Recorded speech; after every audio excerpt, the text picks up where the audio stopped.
Horlamanın tedavisi için belirlenmiş tek bir ameliyat yöntemi yoktur.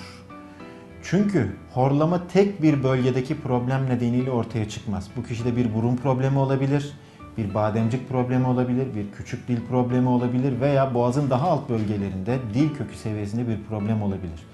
Dolayısıyla tek bir ameliyat yönteminden bahsetmek mümkün değildir. Bugün yayınlara baktığımız zaman, kitaplara baktığımız zaman neredeyse yüzlerce ameliyat tekniğinden bahsetmek mümkündür. Dolayısıyla horlama ameliyatı denilen tek bir ameliyat yoktur. Ancak problem neredeyse ona uygun ameliyat yöntemi ya da tedavi yöntemi saptanıp hastayla birlikte bu paylaşılır ve o şekilde bu ameliyat uygulanır.